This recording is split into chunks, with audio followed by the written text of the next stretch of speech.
स्वागत है आपका ब्रेक के बाद। और अब बात करेंगे झारखंड की, जहां छात्रों को लेकर विपक्ष और सरकार आमने सामने है। कल रांची के कोतवाली स्थित महिला थाने में छात्र नेता अमीषा प्रसाद को पूछताछ के लिए डिटेन किए जाने के बाद हंगामा हो गया। अमीषा प्रसाद ने आरोप लगाया कि पूछने के बावजूद पुलिस ने उन्हें यह स्पष्ट नहीं बताया कि किस मामले में उन्हें थाने लाया गया था। उधर अमीषा प्रसाद को महिला थाने लाए जाने की सूचना मिलते ही बीजेपी का प्रतिनिधिमंडल थाने पहुंच गया। नेता प्रतिपक्ष बाबूलाल मरांडी, विधायक सीपी सिंह, रांची के मेयर रोशनी खलखो, डिप्टी मेयर और बीजेपी महानगर अध्यक्ष समेत कई नेता महिला थाने पहुंच गए। बताया गया कि अमीषा प्रसाद को डिटेन किए जाने की सूचना पर बाबूलाल मरांडी कोतवाली थाना पहुंचे और करीब 2 घंटे तक वहां मौजूद रहे। उन्होंने पुलिस कार्रवाई को झारखंड सरकार की प्रशासनिक गुंडई बताया। तो ये झारखंड में सियासत जो है वो गर्मा गई है।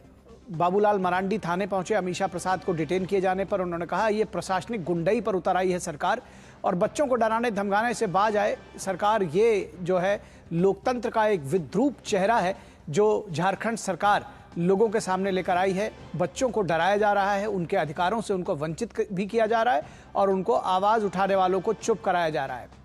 तो आपको सुनाते हैं बाबूलाल मरांडी ने दरअसल इस पूरे प्रकरण पर क्या कहा। आइए सुनाते हैं आपको। सरकार की पुलिस प्रशासन की ये गुंडागर्दी जी बच्चे को जिस ढंग से उठा के ले गया और अभी भी उनको आदमी से नीचे उठा बैठा हुआ करके है। ले गया, तो ये साफ समझ में आता है कि एक प्रकार से टॉर्चर करना, परेशान करना, ताकि सरकार के विरोध अगर कोई भी आवाज उठाएंगे उस आवाज को दबाने की कोशिश कर रहे हैं। लेकिन शायद ये सरकार को ये पता नहीं है कि आप जितनी भी आवाज को दबाने की कोशिश करेंगे, आवाज उतनी ही मुखर होगी और मजबूती के साथ। और इस पूरी खबर पर बातचीत करने के लिए हमारे साथ हमारे संवाददाता दिवाकर कुमार रांची से जुड़े हुए हैं। दिवाकर, सबसे पहले आपसे जानना चाहेंगे कि क्या जो अमीषा प्रसाद को डिटेन किया गया था उस पूरे प्रकरण में क्या कुछ अभी वर्तमान स्थिति क्या है, किस तरह की सियासत वहां गर्म है। हमने अभी देखा कि बाबूलाल मरांडी समेत तमाम बीजेपी के नेता थाने पहुंचे हुए थे। उन्होंने साफ तौर पर जो शब्द इस्तेमाल किया, कहा कि सरकार प्रशासनिक गुंडई पर उतर आई है। कैसे इसको जो छात्र नेता हैं, छात्र हैं, वो ले रहे हैं, रांची के और झारखंड के लोग कैसे ले रहे हैं, क्या कुछ अपडेट्स आप हमको देंगे? देखिए निखिल, सीधी सीधी जो लड़ाई पहले छात्रों ने सिर्फ जयपाल सिंह मुंडा स्टेडियम से शुरू की थी, वो अब आंदोलन कहीं ना कहीं सड़कों पर उतरता हुआ दिख रहा है।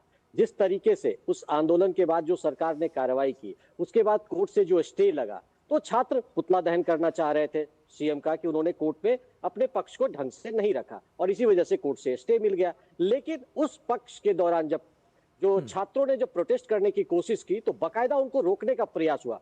पुलिस प्रशासन ने तो अपना काम किया ही कि बिना इजाजत के ये रूट मार्च डाइवर्ट करके ये विरोध कर रहे थे, लेकिन कुछ जगहों पर झारखंड मुक्ति मोर्चा के कार्यकर्ता बकायदा उतर गए और उन्होंने छात्रों की पिटाई की। आपको याद है कि कई छात्र घायल है और वो अस्पताल में भर्ती है। इसके अलावा कल जो कार्रवाई होती है, एक छात्र नेत्री है अमीषा, उनको किसी दूसरे मामले में पुलिस उठाकर लेकर आती है घर से। करीब 4-5 घंटे तक उनको वहां रखा जाता है, लेकिन कोई पूछताछ उनसे नहीं होती है। बाबूलाल मरांडी उस थाने में पहुंचते हैं, 2 घंटा वो भी बैठते हैं, लेकिन बाबूलाल मरांडी को मिलने नहीं दिया जाता। तो तमाम तरह की चीजें आप समझ सकते हैं। इसीलिए बाबूलाल मरांडी जब थाने से निकलते हैं तो कहते हैं कि झारखंड में जो स्थिति है वो प्रशासन भी अब गुंडई कर रही है। और साथ ही साथ आपातकाल का उन्होंने आरोप लगाया कि किस तरीके से झारखंड में एक तरीके से आपातकाल की स्थिति पैदा हो गई है।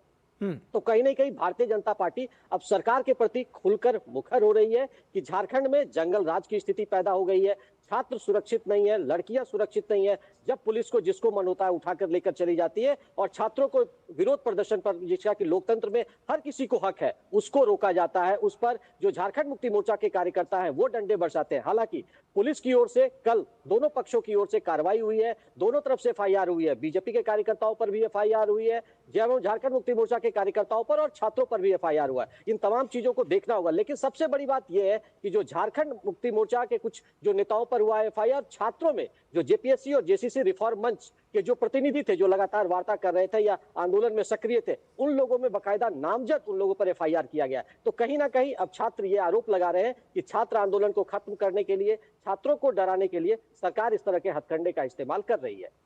ठीक है, एक तो छात्रों का मनोबल कैसा है, क्योंकि ये आंदोलन जैसा कि आपने कहा कि वो अब सड़कों पर आ गया है, क्या स्ट्रेटजी आगे छात्रों की है? और दूसरी बात ये भी जानना चाहेंगे जो आम जनता है झारखंड की, वो क्या सोच रही है, क्या कुछ मैसेजिंग है इन सब चीज़ों को लेकर के? क्योंकि साफ तौर पर देखा जा सकता है, मैं एक बार फिर उसी बात का उल्लेख करूंगा कि दिल्ली में सियासत कुछ दूसरी तरह के करते हैं जो विपक्षी दल के नेता हैं, और जब वो मामला झारखंड में उतर कर आता है तो छात्रों के ऊपर हर वो जुल्म किया जा रहा है जो वो कर सकते हैं।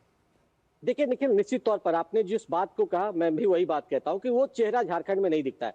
झारखंड में छात्रों ने शांतिपूर्ण आंदोलन किया, और इस आंदोलन का जिस तरीके से पहला हर्ष आपने देखा विधानसभा मार्च के दौरान किस तरह से लाठियां बरसी, फिर उसके बाद दोबारा जब ये पुतला दहन कर रहे थे तो किस तरीके से पुलिस की कार्रवाई हुई और झारखंड मुक्ति मोर्चा के कार्यकर्ताओं की ओर से कार्रवाई। उसके बाद से सिर्फ अब छात्र आक्रोशित नहीं है, बल्कि छात्र ठगा हुआ महसूस कर रहे हैं, उनके परिजन ठगा हुआ महसूस कर रहे हैं कि नहीं, कहीं ना कहीं छात्रों को दबाने के लिए और अनियमितताओं को छुपाने के लिए ये प्रयास हो रहे हैं ताकि छात्र शांत हो जाए और इस तरह की चीजें गुब्बार नहीं निकले। लेकिन छात्र अभी भी अड़िग है कि पूरे मामले की सीबीआई जांच होनी चाहिए, और सरकार ने जो प्रोमिसेस किए हैं, 25 दिनों तक हमारा जो हड़ताल चला था, उस दौरान हड़ताल को खत्म कराने के लिए सरकार ने जो प्रॉमिस किए, जो वादा किए, जो परीक्षाओं को रद्द किया, और जिस आधार पर उन्होंने परीक्षाओं को रद्द किया है उस स्टैंड को लेकर कोर्ट में इनको जाना होगा। अगर वो 15 दिनों का जो वक्त है, अगर 7 तारीख तक सरकार और 15 तारीख को जब सुनवाई होगी 15 सितंबर को, अगर सरकार अपना पक्ष नहीं रखेगी तो ये इस बार जो आंदोलन है उससे बड़ा आंदोलन खड़ा होगा। हालांकि देवेंद्र नाथ महतो ने 24 तारीख से पैदल मार्च करने का भी ऐलान कर दिया कि पूरे झारखंड में